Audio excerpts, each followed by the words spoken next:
আখিরে নবীর জানাজা নবী করিম সাল্লাল্লাহু আলাইহি সাল্লাম ইমাম ছিলেন, সাহাবারা তার সামনে যায় যে জানাজা পড়ে আইছে। কোন ইমামতি কেউ করে নাই, সবেই জানাজা পড়ছেন মুক্তাদি হইয়া, নবী ইমাম ছিলেন সেখানে। স্বামী স্ত্রীর মাঝে মিলাপিটি না থাকিলে তাদের ইবাদত কবুল হবে কিনা?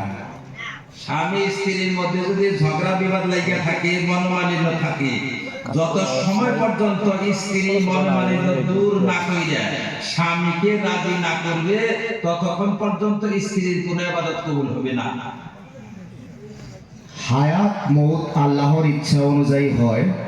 যদি কেউ আত্মহত্যা করে মারা যায় তাহলে তার জন্য জাহান্নাম কেন ওয়াজিব হয়, বা তার জানাজা পড়া সম্পর্কে কি বিধান?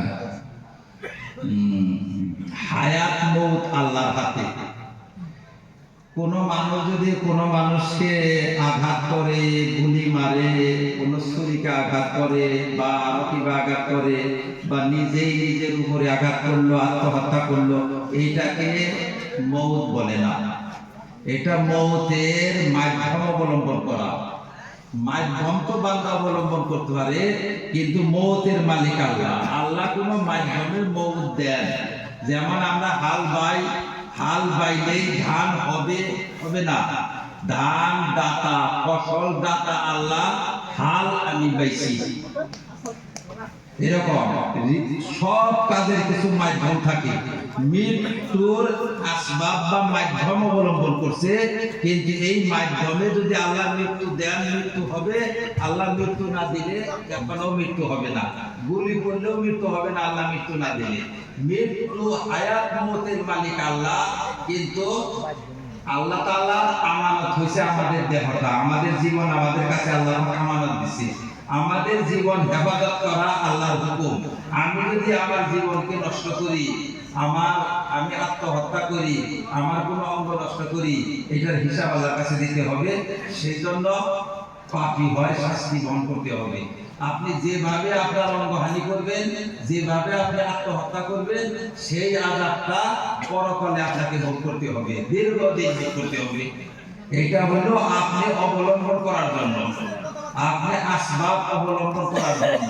যেমন একজন মানুষকে আপনি ছুরিকে আঘাত করলেন, মৌত আপনি তাকে দিতে পারবেন না, মৌত দিবেন আল্লাহ, কিন্তু মৌতের মাধ্যম আপনি, এই মাধ্যম অবলম্বন করছেন আপনি, ওই জন্য আপনি পাপী হবেন। ঠিক ওই রকম গলায় আপনি ফাঁসি লাগাইলে করবে না, আল্লাহ মৌত দিতে হবে, মৌত দাতা আল্লাহ। ফাঁসি লাগাইছে এটার জন্য আপনার শাস্তি হবে, মৌত দেওয়ার জন্য শাস্তি হবে না। মৌত তো আল্লাহ দেবে।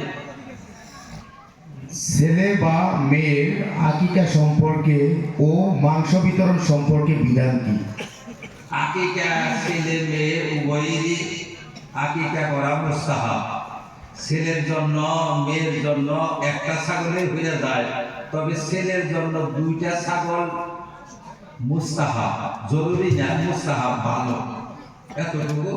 আর আকিকা হইল ওই যে আমরা যে কোনো আনন্দজনক কাজ করে হয়ে যায়, যেরকম গাড়ি একটা কিনা মানুষকে একটু দাওয়াত খিলাই, কুরবানি একটা আল্লাহ রাস্তায়, শুকরিয়া আল্লাহ তুমি আমাকে ছেলে দিছ, এর জন্য আমি তোমার রাস্তায় একটা গরু বা ছাগল কুরবানি দিলাম। আল্লাহ রাস্তায় কুরবানি, আর কুরবানির মাংস মানুষকে খুশি হইয়া কিছু খিলাই যায়। খিলাবেন আপনি রান্না করেও খিলাইতে পারেন, কাঁচাও বন্টন করতে পারেন। পীরকে ভক্তি করা কোনো হাদিসে আছে কি? পীর উদ্দেশ্য না, পীর হইছে মাধ্যম, উদ্দেশ্য হইছে আল্লাহ। পীরের কোনো পূজা চলে না, পীরের কোনো ধরনের পূজা চলে না। পীর পূজা করা সম্পূর্ণ শিরক, হারাম। আর হারাম না শুধু, একদম ইসলাম থেকে খারিজ হয়ে যাবে যারা পীর পূজা করে, ইসলাম থেকে খারিজ, কাফির হয়ে যাবে, চিরকালের জন্য জাহান্নামী হয়ে যাবে। পীর পূজা চলে না, পীরকে চিন্তা করা এই সমস্ত ইসলামে জায়েজ নাই, হারাম।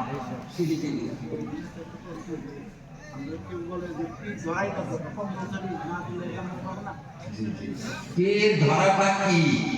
পীর ধরা শিক্ষক ধরা, আধ্যাত্মিক শিক্ষক।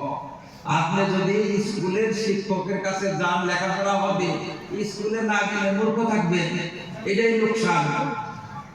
স্কুলে আপনি গেলে শিক্ষা হবে, না গেলে আপনি মূর্খ থাকবেন। ঠিক তেমন একজন উপযুক্ত পীরের কাছে গেলে আপনি শিক্ষা লাভ করবেন, না গেলে আপনি বঞ্চিত হবেন শিক্ষা থেকে। এতটুকু। জান্নাতে যাওয়ার জন্য পীরের সাথে কোনো সম্পর্ক নাই। জান্নাতে যাওয়া না যাওয়া ইমানের সাথে সম্পর্ক।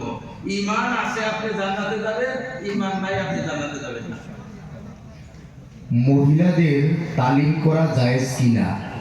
মহিলারা নিজের বাড়িতে নিজের আত্মীয় স্বজনের আশপাশে যদি তালিম করে কোনো অসুবিধা নাই, কিন্তু দূর দেশে তারা তালিমের জন্য যাইতে পারবে না। মেনেছি হাসরের মাঠে মানুষকে হিসাব দেওয়ার কারণে দাঁড় করানো হবে, তাহলে এখন যারা মারা গেছে তাদেরকে কোথায় রাখা হয়েছে? এটা কি কোরআন শরীফের বর্ণনা আছে? আছে। যত মানুষ মারা যায় দুই জায়গায় থাকে। নেক বান্দা যারা তারা থাকে ইল্লিনের মধ্যে। ইল্লিন হলো জান্নাতের ওয়েটিং রুম। আর যারা পাপিষ্ট তারা থাকে সিজ্জিনের মধ্যে। সিজ্জিন হয়েছে জাহান্নামের ওয়েটিং রুম।